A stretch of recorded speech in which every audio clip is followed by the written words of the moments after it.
I've seen fates far worse than death because I've lived them all. Call me Oliver Vane. I used to be a captain in the Ironclad Legion, a proud warrior who believed dying in battle was the highest honor. Ha! I was dead wrong. Living forever in endless war. That's the real nightmare. They tell me I've been asleep for 73 years. But the sleep I know isn't the warm kind of rest you get in a cozy English countryside dreaming of tea and scones. No, this sleep is the void of the dead who never die. When you wake, you wonder if you ever truly existed at all. The first time I came to, I was trapped inside a sarcophagus of cold metal, looking through mechanical eyes. I tried to breathe but heard only the hiss of life support systems. Machines keeping my broken body barely alive inside this iron coffin. I remembered the battle on Blackmore Ridge.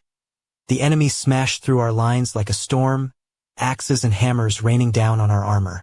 I smashed the warlord's skull with my power fist, but then felt my spine snap like a dry twig under a killer's blow. Death should have come then. Instead, I woke to Chaplain Morgan's skull-faced helmet leaning close, his voice heavy with ceremony. Captain Vane, you have been chosen for the highest honor. Your service continues beyond flesh. I wanted to scream, but my voice was replaced by a grinding mechanical rasp. What have you done to me? We saved you, he said, but I heard the sorrow beneath his words. Your body was shattered beyond repair. Your spirit burns too bright to be lost. You are reborn in iron and adamantium. You are a dreadnought. The word hit me like an axe to the head. I'd seen dreadnoughts before, towering war engines that crushed enemies beneath their feet. I'd revered them like heroes in stone halls. Now I knew why they moved with such terrible purpose. They were prisons for the living dead. How long have I been like this? I asked. 3 days, Morgan said. Just 3 days, but it felt like centuries. Already I felt the abyss opening beneath me. The endless void that would swallow years of my existence. When will I sleep again? I whispered. He didn't answer, but I heard it between his words. Never. A week later, I was thrown into battle again. Orc raiders had struck the farming world of Littlefield, and the ironclads were sent to wipe them out. I was strapped into a drop pod, flanked by battle brothers. Before, I checked my bolt pistol and chainsword. Now, I ran diagnostics on assault cannons and power fists. Where I once prayed for glory, now I simply existed. A mind trapped in a steel shell.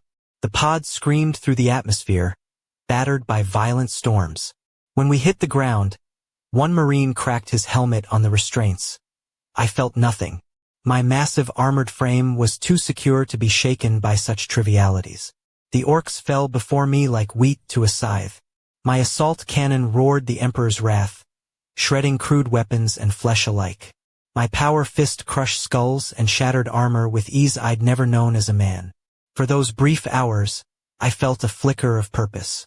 But when the battle ended, and the orcs lay broken, my brothers sang songs of triumph while I was locked away in a cold compartment, my systems winding down to standby. Sleep well, Ancient One, said young brother Thaddeus, meaning it kindly, I'm sure. He couldn't know that sleep for me was a kind of death. As I faded into unconsciousness, I wondered, when would I wake again, and what would I find when I did? I didn't have long to wait before the next awakening. Months passed, or maybe years. Time had lost all meaning to me by then. The Ironclad Legion was under siege. A chaos warband had emerged from the void near our home base in Ashbury, a grim little fortress nestled in the English Midlands. The stench of corruption clung to the air, and the promise of damnation loomed heavy. All hands were called to defend the chapter's legacy, including me. This fight was different. Where the orcs had been brutish but straightforward foes, these Chaos Marines were cunning. Veterans who had once worn the same badge as me, fought under the same banner. They anticipated our moves, exploited weaknesses only known to brothers in arms turned enemies. The clash came fast. I found myself locked in combat with a Chaos Dreadnought, a twisted mockery of what I'd become. Rusted iron, demonic faces snarling from its hull, a grotesque reflection of my own metal shell. This pilot's voice crackled through corrupted Vox speakers. Do you see what you've become, loyalist? A ghost in a shell, a soul in chains. You serve not the emperor, but the machine that devours you. I smashed its head with my power fist, silencing the blasphemy, but the words echoed long after its body stilled. Was I really just a machine? A weapon without a soul? The thought gnawed at me like damp wood in a cold cellar. The battle ended with the chaos forces driven back into the void, but not without cost. Many of my brothers lay dead, their gene seed harvested for future warriors. I stood silent vigil as their ashes rose in the night sky, a grim reminder of what we lost. Chapter Master Corwin delivered the eulogy, his voice heavy with centuries of sorrow. These brothers have found peace in the Emperor's embrace. Their watch is ended, their duty complete. I envied them, their peace, their rest. Returned to the fortress monastery's depths, I found myself among the ranks of the dreadnoughts, ancient warriors entombed in iron. The chamber was vast and echoing, filled with sarcophagi humming with the faint life of those trapped within. Next to me rested Brother Ancient Gareth, interred for over 4 centuries. His voice crackled through the Vox network connecting us. First battles are always the hardest, young brother, he said, a hint of warmth beneath the mechanical rasp. You still remember what it was like to be flesh and blood. That memory is both a blessing and a curse. How do you bear it? I asked. By forgetting, he replied. Each awakening robs you of a little more. The human fades, leaving only purpose. It's the machine spirit's kindness, to spare us the pain. I should have found comfort in those words. Instead, dread crept in like fog over a moor. To forget the man I was meant losing the last flicker of myself, becoming nothing but a weapon with a ghost's memories. Sleep claimed me again, deeper and longer this time. When I awoke, frost coated my sarcophagus, and the stale air tasted colder than before. The chamber was darker, many sarcophagi now silent and cold. I tried to contact Gareth, but static answered. Another voice spoke, a stranger bearing honors I didn't recognize. Brother Ancient Gareth is at rest. His vigil ended 37 years ago. I am Brother Ancient Matthias. Welcome back, Brother Oliver. 37 years. I'd slept through decades while my brothers finally found the peace I was denied. How much have I missed? I asked. Much and little, Matthias said. Wars have been fought and won. New brothers have taken the place of the fallen. The Imperium endures. But faces, names, moments, they fade with time. Only the eternal truths remain. I had been awakened once more for battle, though the details blurred like ink in rain. Orcs, chaos cultists, alien raiders, the enemies became a wash of shapes and sounds. It no longer mattered. I had become what I was made to be, a weapon pointed wherever destruction was needed. Yet with each awakening, I noticed changes. The faces of my battle brothers grew younger, less familiar. The rituals evolved. Our ships and fortresses altered subtly. Generations of tech marines had never known me as anything but an ancient relic to be revered at a distance. Worst of all, I struggled to grasp memories of my flesh and blood past. The names of my old squadmates became hazy ghosts. My own voice was now a whisper drowned beneath mechanical rasp. Even my name, Oliver Vane, felt strange, like a mask I no longer fit. One day, I tried to access our archives, hoping to reconnect with the man I'd been. The records were there, detailed and precise. Captain Oliver Vane, hero of a dozen battles, leader of men, feared by enemies. But the man in those pages was a stranger to me, a ghost whose story I could only observe from afar. That stranger had died on Blackmore Ridge. And I was something else, wearing his name like an ill-fitting suit. The thought was as cold and unwelcome as the steel that encased me. The siege of Eldermoor was where the nightmare truly took shape. Eldermoor, a once peaceful market town nestled among rolling hills and ancient oaks, had become a shrine world, famed for its towering cathedrals and stone spires reaching toward the gray English sky. But now, those sacred halls were twisted, defiled by a chaos cult that had wormed its way into the very heart of the town's council. They turned prayers into blasphemies and faith into damnation. I was roused from my sarcophagus for this campaign because my tactical database held extensive knowledge of urban warfare and siege tactics. The tech priests who reactivated me seemed almost eager, as if purging heretics was a more sacred duty than fighting Xenos scum. As I was strapped into the drop pod alongside a squad of fresh-faced tactical marines, I studied them through my optical sensors. They were young, even for ironclads, newly forged armor gleaming like polished pewter, helmets spotless, eyes bright with hope and fear. One sergeant named Corbin caught my attention. There was something familiar about his face, though the memory danced just beyond reach. "This is an honor, Ancient One," Corbin said, his voice steady but edged with reverence. "My grandfather fought beside you during the Moorland campaign." Moorland. The name stirred faint echoes buried deep in my memory banks.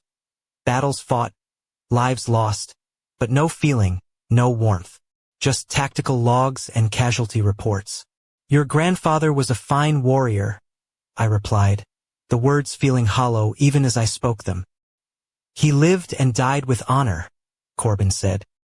"He used to say watching you fight was like witnessing the Emperor's wrath made flesh." I almost smiled, but the motion felt foreign. Glory and honor were stories told to young men before war stripped away their innocence. For me, it was just data, calculations, cold purpose. The drop to Elder Moor was brutal. Storms whipped our pod through the cloudy sky, rattling the frame like a pub on quiz night. When we hit, the impact threw one Marine hard enough to crack his helmet. I felt nothing, my bulk secured and armored beyond such trivialities. The town was a monument to corruption. Once proud spires were marred by twisted symbols of dark gods, their stonework scarred and bleeding shadows. The air itself felt thick with malice, pressing down like damp fog on a lonely moor. But I felt no anger, no fury. Where others saw desecration, I saw tactical obstacles. Defile to be cleared, positions to be taken. The first resistance came at St. Margaret's Cathedral. Cultists had barricaded themselves behind overturned pews and makeshift barricades. Their rifles spat fire, the bolts glinting like malevolent stars against our armor. I responded with my assault cannon. The thunderous roar shattered their cover, splintering wood and bone alike.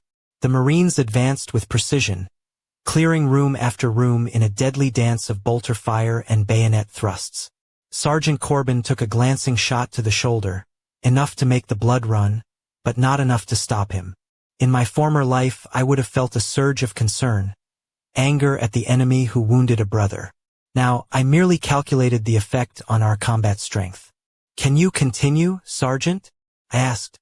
"For the Emperor and the Chapter, Ancient One," he replied, sealing the wound with emergency foam. "It'll take more than heretic filth to stop a son of Kor." "Son of Soar," I echoed internally. The phrase stirred something deep within, a faint pulse of pride or belonging, like a candle flickering in a cold wind. But it was faint and fleeting, slipping away before I could grasp it.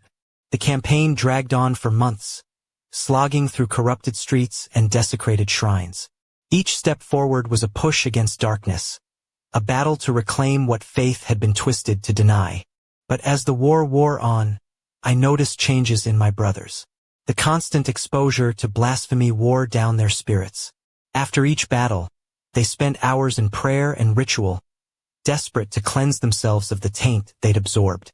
I observed them detached. Their rituals were meaningless to me, just patterns of noise and light. The symbols of chaos that sent them into fits of rage or despair were nothing but data points to be ignored. I had become immune, not through faith or purity, but because I lacked enough humanity to be tempted. This truth struck me during the final assault on the cathedral spire. The chamber was a grotesque perversion of sanctity. Walls writhed with pulsating sigils that seemed alive. At its center stood a figure once human, now a horror that made even my mechanical senses recoil.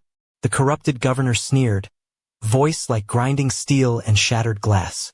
"Welcome, servants of the false emperor. Witness the truth beyond your precious Imperium. See what your devotion has earned." Sergeant Corbin raised his bolter, but his hands trembled like a boy's on his first day of training. The others wavered, faith battling corruption's poison. Only I remained steady, my targeting systems locking onto the abomination with cold precision. "I see only another target," I said, and opened fire. My assault cannon roared, tearing through the creature's twisted flesh with merciless efficiency. Its death scream was a cacophony of rage and despair, but it died as all things do, under the Emperor's wrath. The Marines cheered, their faith rekindled by victory. I felt nothing. As we prepared to leave, Sergeant Corbin approached my sarcophagus with a reverence that touched something buried inside me. "Ancient One," he said, removing his helmet to reveal a face that stirred distant memories. "Thank you for your strength. Your presence gave us hope when we faltered." I peered down at him, seeing in his eyes the courage and faith I once had. He was everything a space marine should be: brave, devoted, doomed to be forgotten. "You fought well, Corbin," I said. "Your chapter is fortunate to have you." He smiled. A simple, proud expression that should have warmed what little heart remained in me. Instead, I calculated how long that smile would last before war stole it away forever. "Will you remember this campaign, Ancient One?" he asked quietly. "Will you remember us?" His question hit me hard. Would I remember? Already, the details were slipping away, swallowed by endless tactical data. Faces, words, moments, all fading into statistics. Evil, elite. The truth was too cruel. I would sleep again, and when I woke, they would be ghosts in archives, names lost to time. As darkness claimed me once more, this time my dreams changed. Instead of the usual void, I wandered endless corridors lined with battle honors. But the names beneath them shifted and blurred, slipping through my grasp like smoke. I came to a chamber I should have known. There, a figure stood with his back to me, studying a tactical display. When he turned, I saw my own face, yet it was the man I had been centuries ago. "Hello, Oliver," he said. "I am who you were. I am the man who died on Blackmore Ridge. I am everything they took when they sealed you in that tomb." I tried to speak, but my voice was the harsh mechanical rasp I'd grown to hate. "Why are you here?" "To remind you," he said. "To show you what you lost when you became this." I looked down at myself. A massive machine of ceramite and steel, limbs of guns and weapons, a hollow shell housing a fading ghost. "They told me I was honored," I said. "They told you many things," he replied, "but not that you'd forget. That each awakening would take you further from yourself until you were nothing but a weapon." "How long?" "Not long now. Your memories fade. Your feelings die. Soon you'll be another empty name on a sarcophagus." The vision faded, but his final words lingered. "Remember what it feels like to be human, Oliver, for as long as you can." And then I woke, once again. The hum of power cells charging and the hiss of life support systems pulled me from the shadows of that haunting vision. Tech priests swarmed around my sarcophagus, their fingers moving with practiced precision as they murmured prayers to the machine spirits supposedly dwelling within my metal frame. Nearby, Chaplain Morton stood in his imposing skull-faced helmet, a grim sentinel amidst the sterile glow of the chamber. "Ancient One," he intoned, voice echoing with solemnity. "The chapter is in dire need of your counsel. A vast space hulk has emerged from the warp near the Ashbury sector, threatening vital shipping lanes. Boarding actions are underway, and your expertise in void warfare is essential." I acknowledged the briefing with the pre-programmed responses that had long defined me, but my mind lingered on the dream. The man I once was warning me of the creeping erosion within. The space hulk was a monstrous amalgam of twisted hulls and corrupted metal, drifting like a malignant scar through the void. Life signs flickered within its labyrinthine corridors. Whether survivors, Xenos, or something far worse remained uncertain. The ironclads prepared to board in force, cleansing the hulk section by section. My massive frame, armed with assault cannon and power fist, was perfect for the claustrophobic corridors and deadly ambushes we expected. As our boarding torpedo tore through the hull with a deafening crash, I studied the faces of my battle brothers.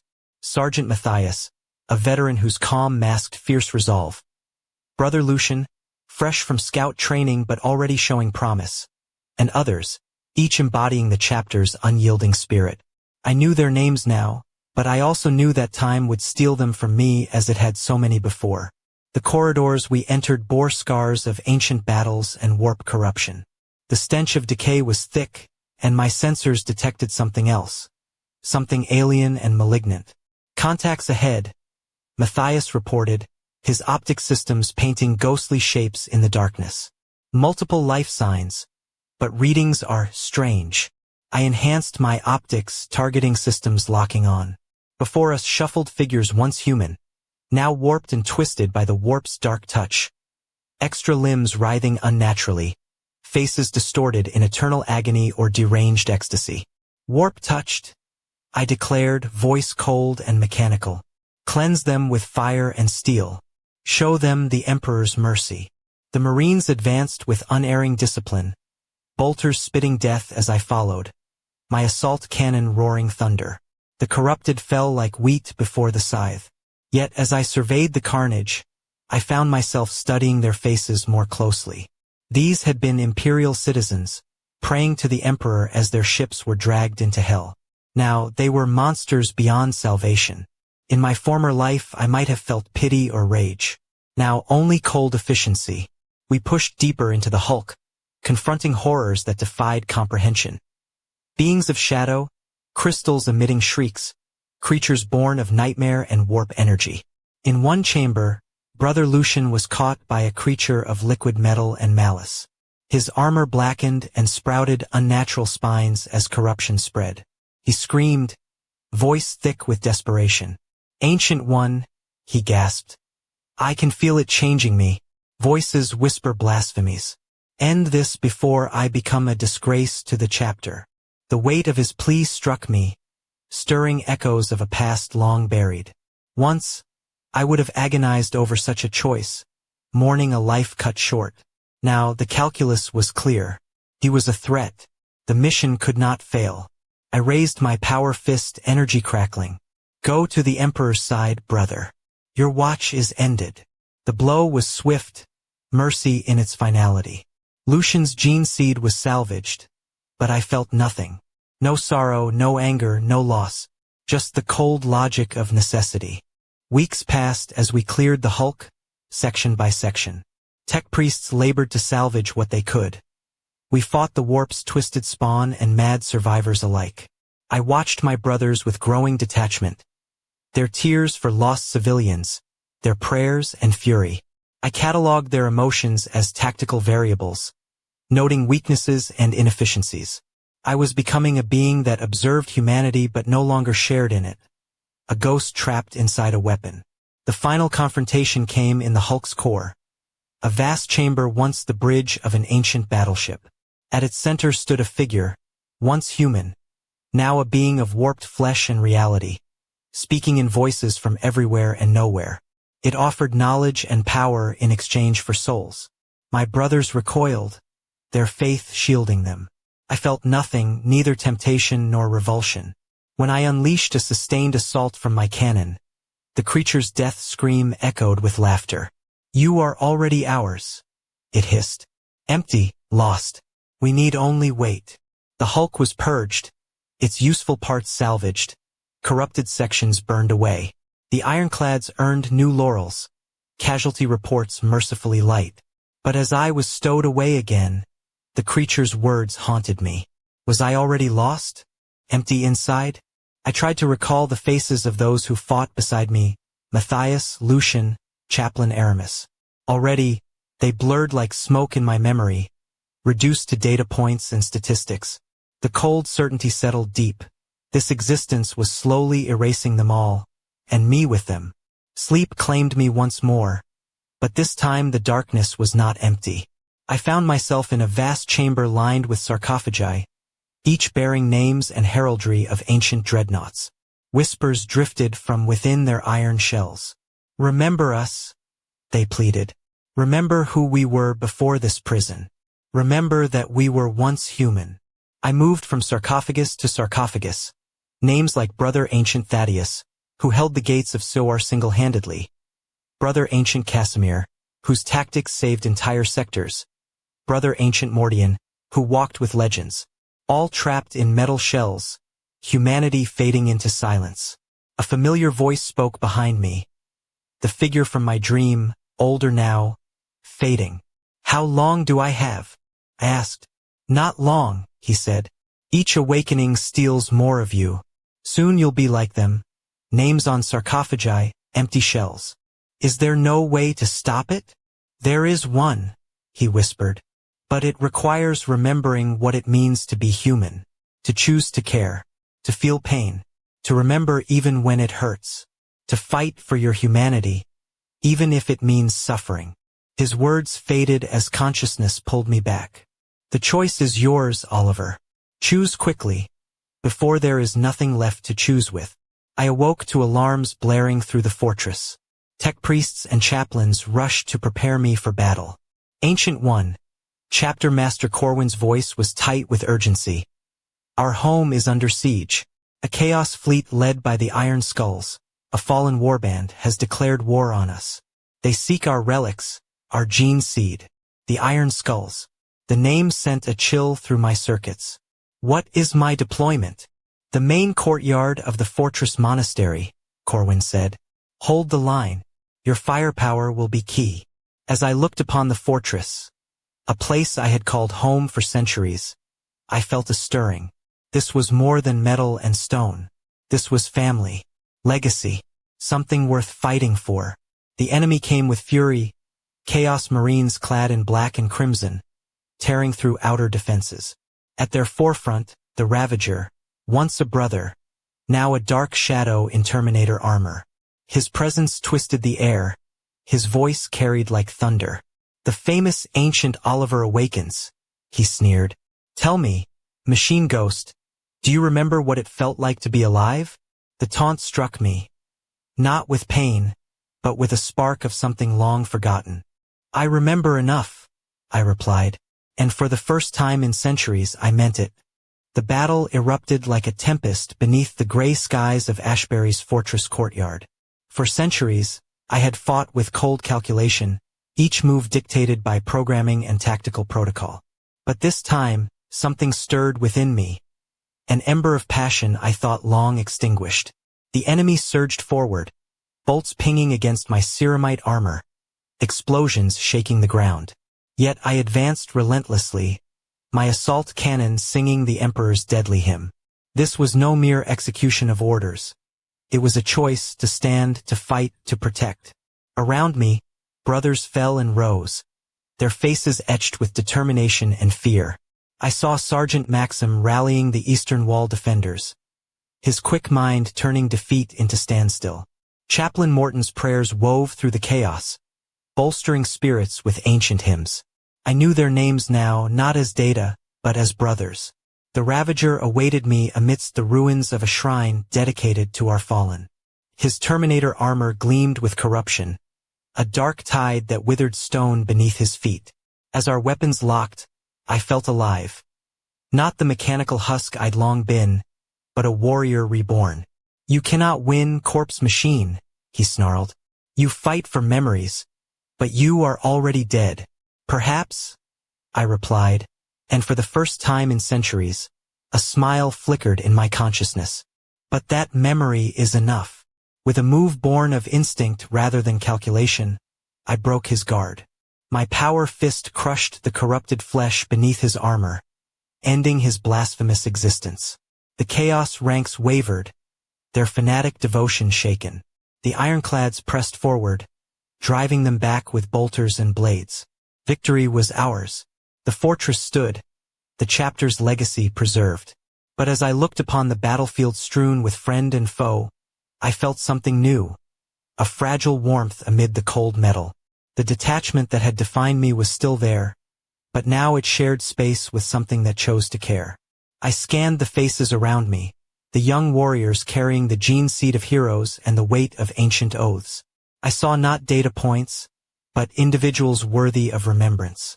For the first time in centuries, I committed their names to memory. Brother Captain Thane, unwavering on the eastern wall. Sergeant Maxim, whose tact turned the tide. Chaplain Morton, whose prayers held the line. I would remember them not as statistics but as brothers.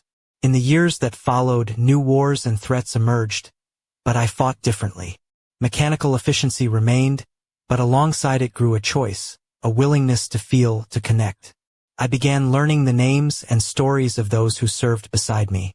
I offered counsel to young officers, sharing not only tactics but something resembling wisdom. When battle brothers fell, I mourned, not as a machine calculating loss, but as a comrade feeling absence. Some among the ancient dreadnoughts noticed.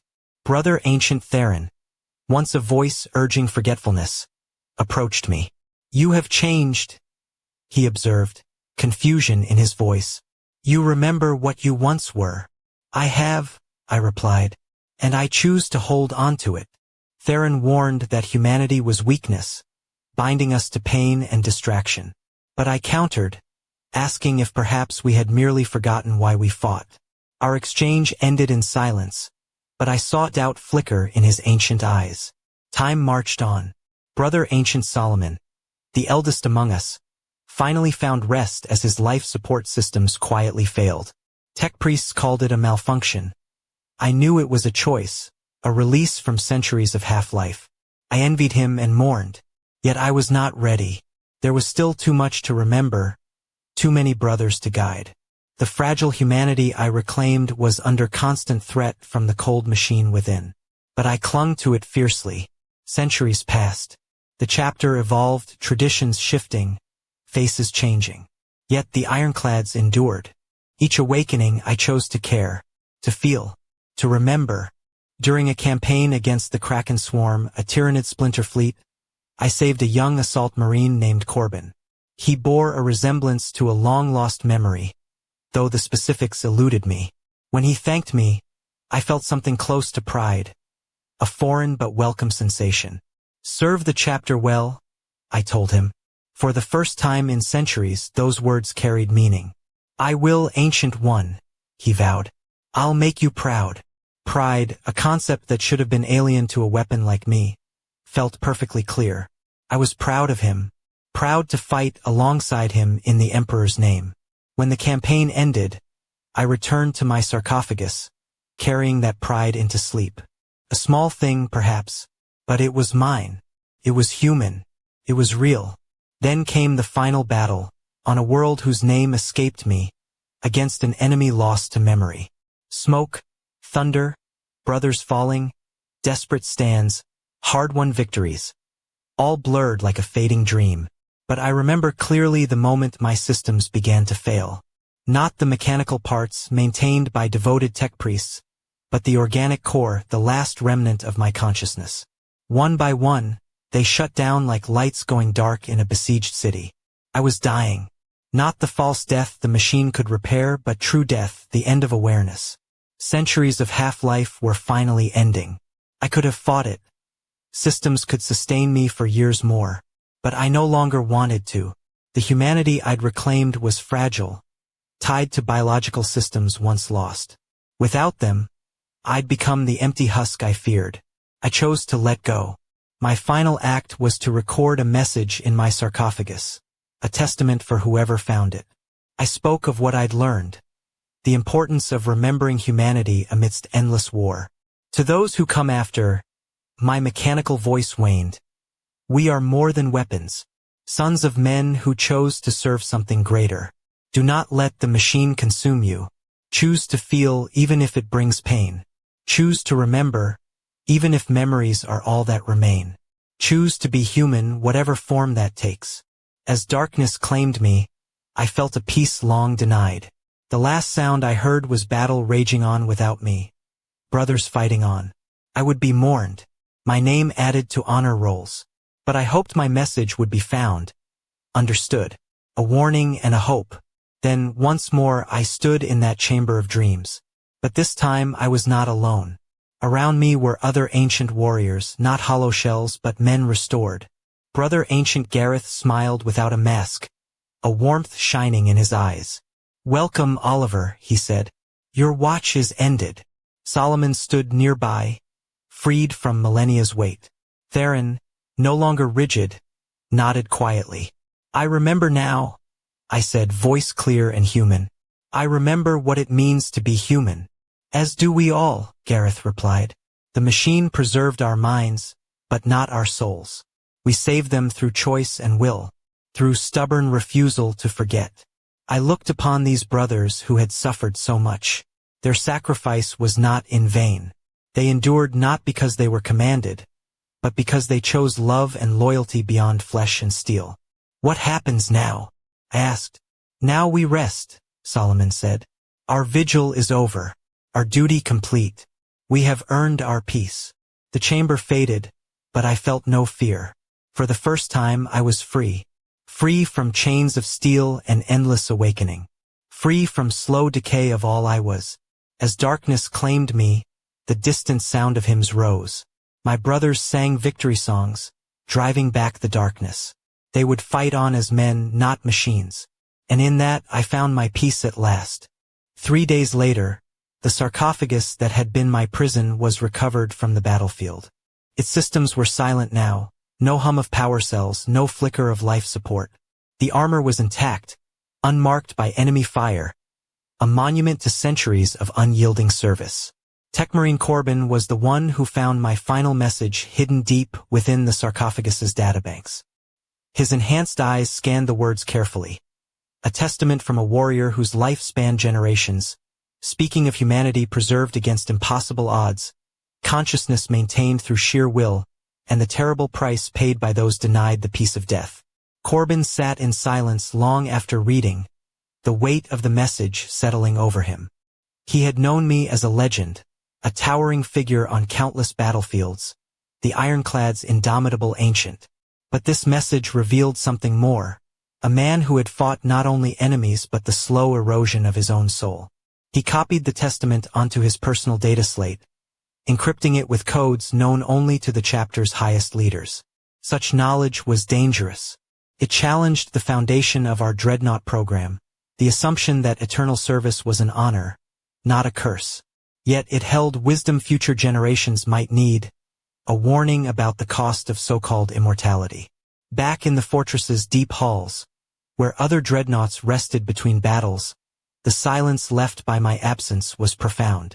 Brother Ancient Theron, once my staunchest advocate for forgetting mortal concerns, found himself haunted by memories, conversations from centuries past, doubts I had voiced, the stubborn insistence that humanity was worth preserving. For the first time in longer than he could measure, Theron wondered if I had been right. The funeral rites were conducted with all the ceremony due a hero of my stature. Chapter Master Corwin delivered the eulogy, speaking of duty fulfilled and sacrifice honored. A warrior who served faithfully for nearly 6 centuries. The assembled Marines listened with reverence, their voices raised in hymns of praise and remembrance. Yet in the deep halls where ancient dreadnoughts waited, the silence spoke differently. It spoke of rest earned, peace granted, a vigil finally ended.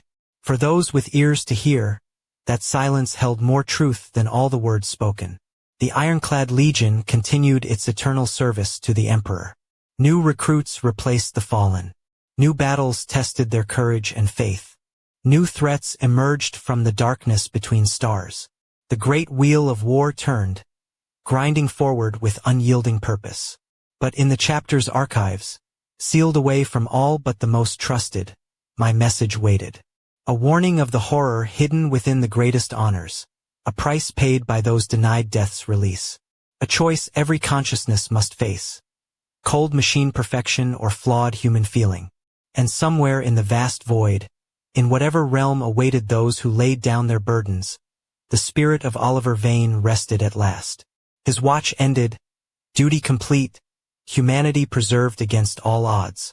In the grim darkness where there is only war and the laughter of thirsting gods, that message offered more than victory or glory. It offered hope. The halls of the fortress monastery felt emptier without the steady hum of my sarcophagus. Where once my presence was a constant thrum of power and purpose, now there was only silence, deep and unsettling. Brother Ancient Theron, who had long preached that we must forget our mortal ties to embrace the machine, found himself wrestling with memories he had tried to suppress.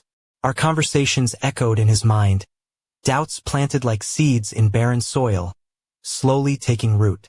Outside, the chapter carried on. New recruits donned fresh armor, their faces bright with youthful zeal, yet shadowed by the weight of legacy. Battles raged across countless worlds, each more brutal than the last. The ironclads met them head-on, their banners held high, their faith unbroken. But beneath the surface, an undercurrent stirred. In the quietest corners of the archives, behind locked doors and encrypted vaults, my final testament lay hidden, a beacon and a warning. It spoke of the cost of our eternal service, the slow erosion of humanity beneath layers of ceramite and steel. It challenged the very foundation upon which the Dreadnought program was built. Techmarine Corbin, the one who discovered the message, felt its weight keenly. He knew such knowledge was dangerous yet vital. It called into question the price paid by those who were denied the mercy of death. As the years rolled on, whispers began among the ancient dreadnoughts. Some dismissed my words as the ramblings of a fading mind. Others, like Theron, felt the stirrings of truth. The question lingered. Was eternal service a blessing or a curse? Meanwhile, the ironclads faced new threats. Rogue factions, alien invaders, and dark cults sought to tear apart the Imperium's fragile hold. Each battle tested the chapter's resolve and the fragile humanity of its warriors. I was gone, yet my legacy endured, not just in stories or songs, but in the choice I made to remember, to feel, to hold on to what made me human. And somewhere, deep within the fortress, the empty sarcophagus stood, a silent sentinel, a reminder of sacrifice, and a question yet unanswered. What price would future warriors pay for immortality? Would they remember what it meant to be human, or would they too fade into machines, shadows of men lost to time? The war would continue as it always had, but the true battle, the one for the soul of the ironclads, was just beginning. And in that struggle, the fate of many would hang in the balance. Years slipped by like ashes on the wind, and the ironclad legion marched ever onward, their war cries echoing through countless battlefields. New recruits, young men and women with fire in their eyes, took up arms beneath the chapter's banner, their polished armor gleaming beneath foreign suns. Yet, beneath their youthful zeal, a shadow lingered, the silent toll of the Dreadnought's curse. Brother Ancient Theron, once a stern advocate of forgetting mortal ties, now found himself haunted by memories he'd hoped long dead. Late into the night, he wandered the fortress halls, pausing before empty sarcophagi, whispering names nearly lost to time. My name included, spoken softly like a prayer or a curse. The archives held secrets deep within their vaults, my final testament among them. Techmarine Corbin's encrypted copy remained hidden, a forbidden truth that gnawed at the edges of the chapter's conscience. The message warned of the slow decay of humanity beneath layers of ceramite and steel, of the price paid for endless service without rest. Yet whispers grew louder. Some young Marines questioned the ancient rites, pondering the cost of their own futures. Were they to become hollow shells trapped in metal forever? Or could they find a way to hold onto their souls? Amid this quiet unrest, a new mission shattered the fragile peace. Reports came of a distant world, Ashenford, a mining colony swallowed by darkness, its inhabitants twisted by a mysterious plague. The ironclads were dispatched to investigate, to cleanse, and to reclaim. As I would have, the ancient dreadnoughts prepared for deployment. Among them, Brother Ancient Matthias, once my companion in the depths of the space hulk, now burdened with memories of battles past and the weight of his own fading humanity. The fortress monastery buzzed with urgency. The familiar rituals, the clank of armor being prepared, the whispered prayers mingling with mechanical diagnostics. Yet, beneath the surface, an unspoken fear simmered. What awaited them on Ashenford? Would the ancient warriors stand resolute, or would the darkness consume yet another fragment of their souls? As the ironclads embarked, the question lingered in the air. Could they face this new horror without losing themselves? Would the legacy of sacrifice continue, or was a reckoning imminent? Somewhere, deep within the fortress, the empty sarcophagus stood, a silent reminder of choices made and battles yet to come. And in the shadows, the faintest whisper stirred, a promise and a warning intertwined. The war raged on, But the true fight, the fight for the soul of the ironclad legion, had only just begun. Ashenford was a world swallowed by shadows long before we arrived. Its surface lay cloaked in ash and silence, broken only by the flickering lights of abandoned mining rigs and the distant rumble of fractured earth. The colony had fallen into despair, its people twisted by a plague that gnawed at flesh and mind alike. Our arrival was met not with relief, but with suspicion and fear. The few survivors who remained bore hollow eyes and broken spirits, their whispers filled with tales of darkness that moved beneath the soil and voices that promised salvation in madness. I descended from my sarcophagus, my massive frame casting long shadows in the ghostly twilight of Ashenford's ruins. Brother Ancient Matthias moved beside me, his mechanical voice carrying the weight of centuries as he recited tactical assessments and hazard reports. The air was thick with corrosion and decay, every breath a reminder of the world's slow death. Yet, beneath the rot, a deeper menace pulsed, an ancient evil awakened by the colony's suffering. We fought through twisted corridors and shattered caverns, each step revealing horrors that defied reason. The plague's victims lurched forward, no longer human, yet not wholly beast, driven by a dark force that sought to claim our souls. Matthias and I led the assault, our weapons roaring death and fire. The young Marines followed, their bolters echoing with righteous fury. But with each fallen foe, the darkness seemed to grow, whispering promises of power and release. In the heart of the abandoned mine, we confronted the source, a corrupted relic, pulsing with warp energy and ancient malice. It spoke not in words, but through visions that clawed at the mind, tempting with forgotten memories and forbidden knowledge.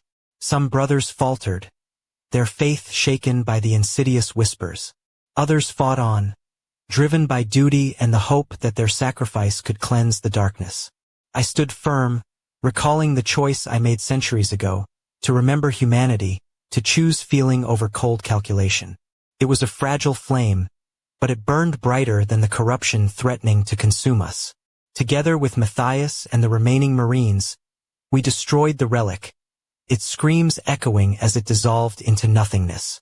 Ashenford was saved, but at a cost. Many brothers lay broken, their minds scarred by the encounter. The plague's shadow lingered, a reminder that the war was far from over. As we returned to the fortress, I pondered the path ahead. The ironclads would face countless battles, their souls tested by war and darkness. But the true struggle remained within the fight to hold onto what made us human. And somewhere deep in the fortress, the empty sarcophagus waited, a silent witness to the choices that shaped our fate. The war would rage on, but the legacy of sacrifice and humanity endured, fragile, defiant, and eternal. Yet, a whisper lingered in the void, an unspoken question that haunted the halls. How long before the darkness claimed us all? The fortress monastery was silent but for the steady hum of ancient machinery and distant echoes of prayers whispered by the few who still dared to hope.